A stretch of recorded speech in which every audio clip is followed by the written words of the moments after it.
হে everyone, কেমন আছে সবাই? দেখো আজকে তোমাদের সাথে একটা পনিরের রেসিপি শেয়ার করব। তার জন্য এখানে দেখতেই পাচ্ছ 200 গ্রাম মতো পনির নিয়ে নিয়েছি।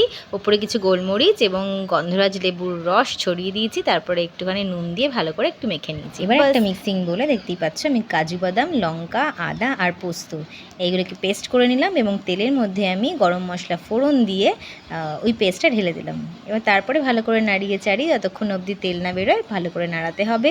তারপরে দেখো আমি একটু কিছু টক দই ছিল, সেই টক দইও আমি অ্যাড করলাম একটু ফেটিয়ে।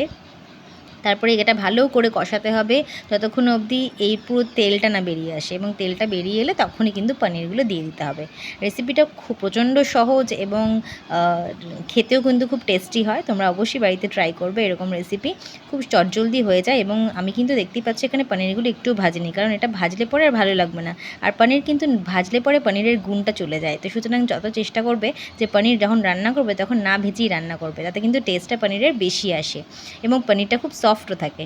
এবং দেখতেই পাচ্ছি এখানে পনির দিয়ে দিয়েছি এবং তারপরে আমি একটু গরম জল অ্যাড করেছি, একটুখানি গ্রেভি গ্রেভি করবো সেই জন্য। তারপরে দেখো হয়ে গেছে মোটামুটি। তারপরে গরম মশলা আর লাস্টে একটু কাসুরি মেথি দিয়ে কিন্তু আমি রান্নাটা শেষ করেছি। তো কেমন লাগলো আজকের রেসিপিটা অবশ্যই কিন্তু কমেন্ট করে জানাবে। ভালো লাগলে আমার চ্যানেলটাকে অবশ্যই ফলো করে দিয়ে যাবে। Thank you so much.